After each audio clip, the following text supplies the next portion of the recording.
Hi, I am Dr. Samir bin Osman, and in this video we're going to talk about the principles of history. So history is the study of the causal relationships between past events in human life and their relationship to present events. And history comes from the Greek historia, which means information or inquiry designed to elicit truth. And it has two objectives, really. Understanding how the present human life came to be what it is, and then learning from past mistakes to avoid them and past bright ideas to reuse them. And history is based on the proofs that we can see to know what happened when it happened. So what is the evidence that we have for historical events that occurred? So evidence can range from documents, and the documents can be either stone documents like you see here, the cuneiform in Mesopotamia, as well as documents that are written just like this treaty from the Ottoman Empire. But also they can be remnants of buildings or artifacts, and it can be photographs and paintings, things of that nature. But there's also a third component that's kind of not well publicized, which is the oral tradition of people that kind of transmit from generation to generation to know what happened before them. Now, because these sources will impact how the present is assessed and how people view themselves and their civilizations, history is often subjective and sometimes manipulated through selective removal of evidence or use of questionable evidence, or biased interpretation of events through either exaggeration or minimizations. And all of these are tools of propaganda. So one needs to be careful when considering historical events and seeing what sources did they use and what sources did they not use, and what was the motive behind that. Now, humans establish groups to use scarce resources and to defend themselves against other groups.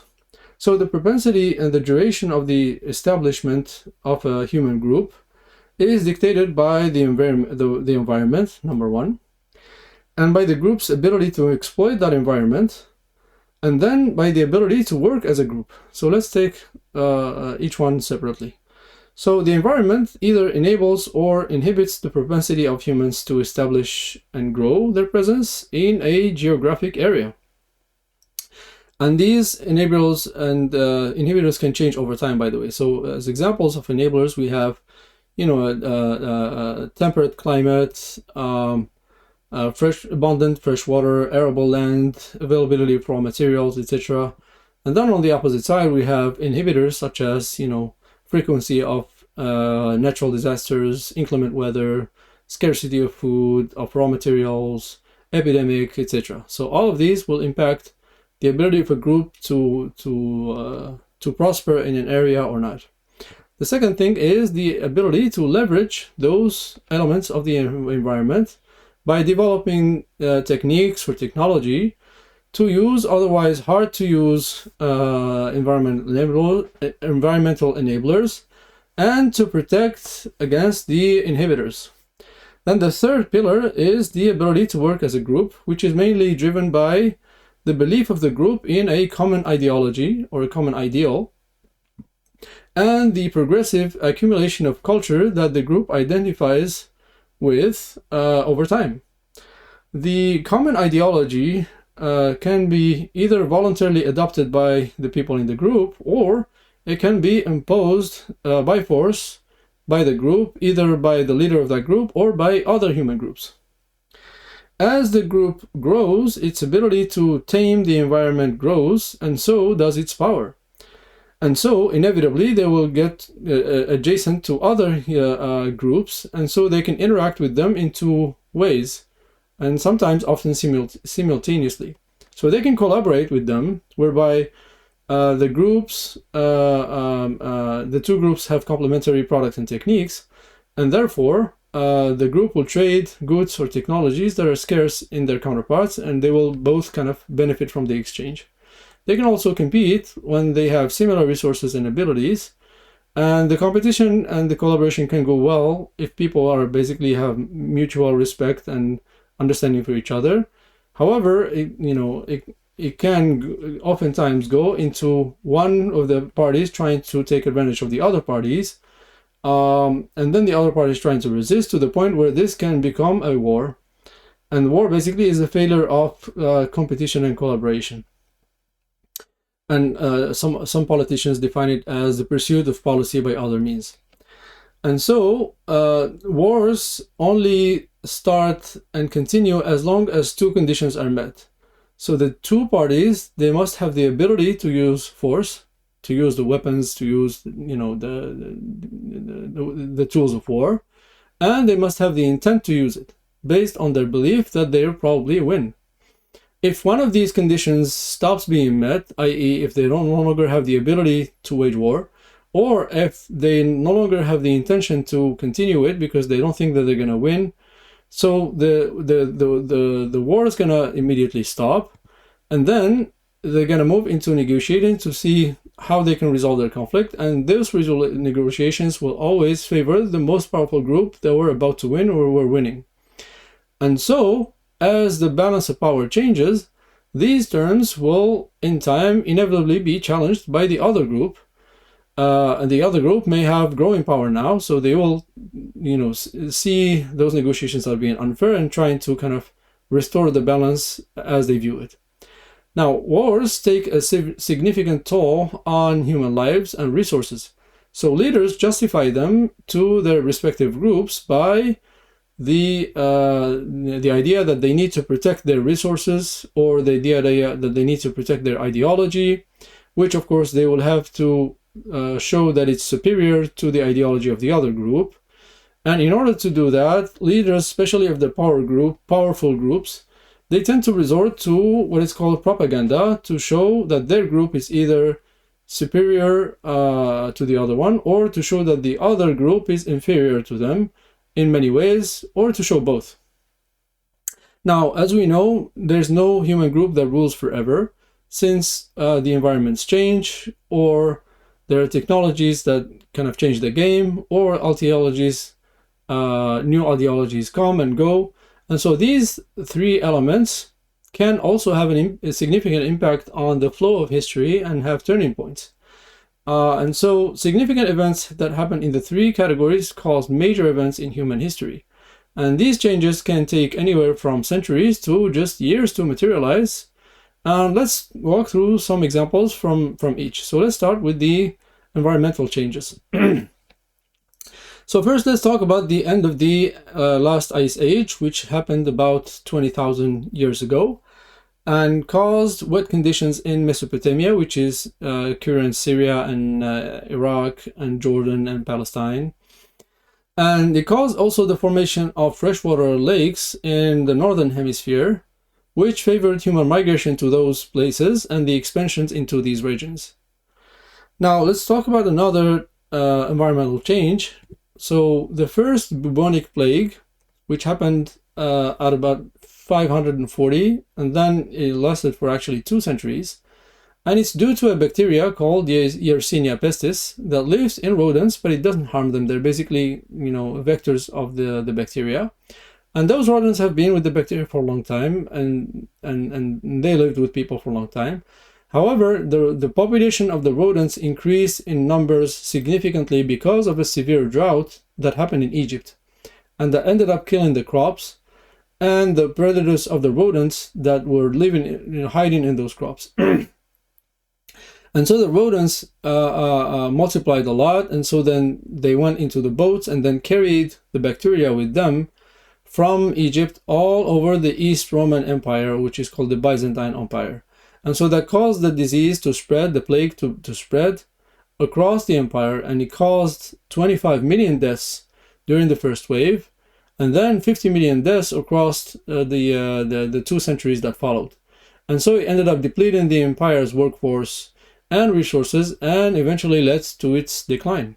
So we can see how an environmental change had a significant impact on human history.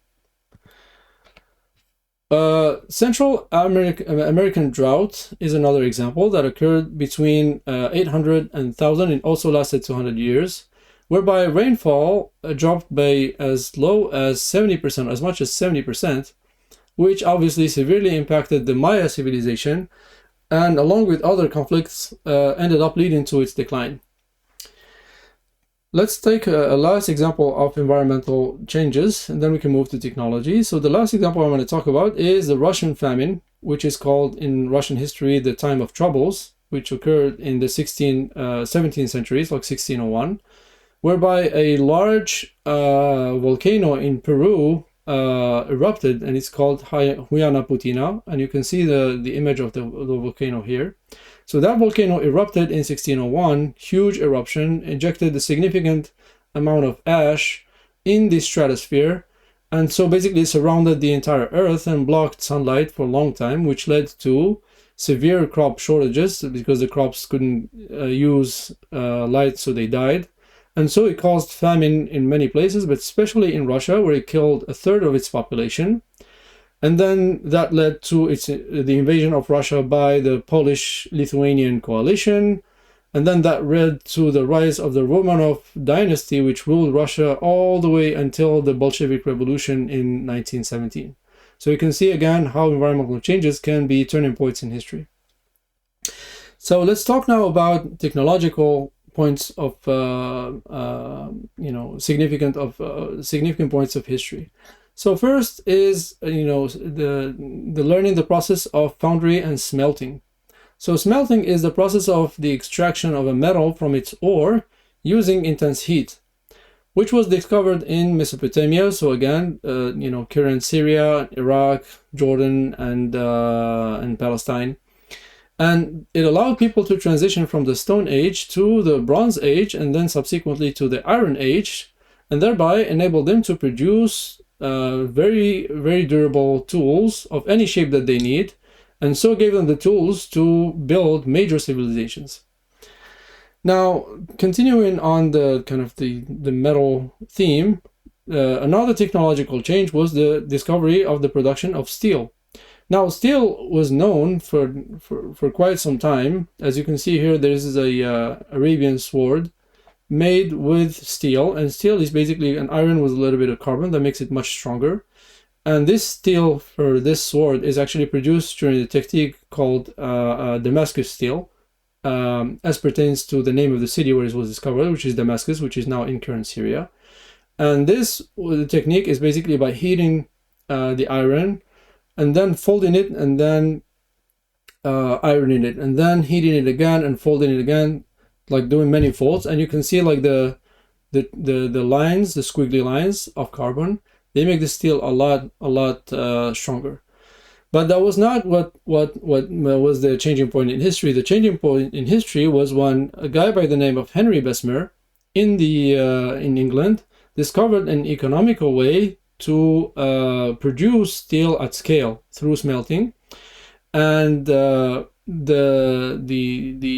this invention basically started the entire industrial revolution because it enabled to construct machines that can withhold the large pressures of steam, and so it enabled the steam engine, which enabled basically the industrial revolution, which then led to nations that mastered the metallurgical aspects of this to then go and colonize the countries that didn't yet master it, and so it caused a lot of trauma in a lot of places in the world. So you can see how a technological change changes the game and then changes the course of history, or is a turning point in history. Another example is the discovery of electricity, or the industrial application of electricity, which obviously changed the economy by providing lighting, which provided longer working hours, and allowed the design of electrical machines, which made the production more efficient, and then enabled all the field of telecommunications, which changed the world. And then those electrical machines became appliances, and they went into the households, and so they reduced the time that women spend doing household chores, which combined with other effects led women to join the workforce, etc. So you can see again how technological invention had a major turning point in history. The last example that I want to take in technology is the invention of transistors. And transistors are basically electronic components that can control regulate, or amplify electrical signals. And they became actually the main components of the electronics in a revolution, and then led to the discovery and design of microprocessors, which led to computers, which led to computer science and robotics. And now we're basically at the beginning of what we call the information age. So there is kind of another big change coming, a turning point in history that we're witnessing right now. So the third pillar that we spoke about is the ability of a group to work as a group, and it's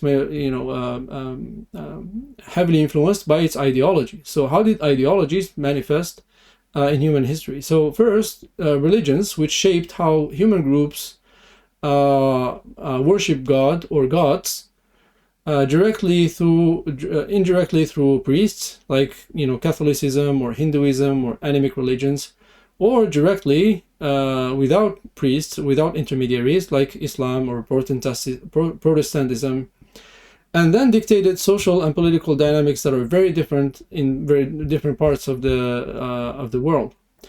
In addition to that, we have political ideologies that emerged, especially in the 19th and 20th century, such as communism and capitalism and Nazism. But we can also go back in history and say dynasties that also had ideologies, for example, in China or in Japan, where they considered the emperor to be kind of a descendant of gods, similar also in China at the time. And those shaped the identity of large groups of people and led to major events and also led to world wars. And with that, we came to the conclusion of the principles of history. Thank you for your attention. I appreciate your feedback, and I'll see you in the next video.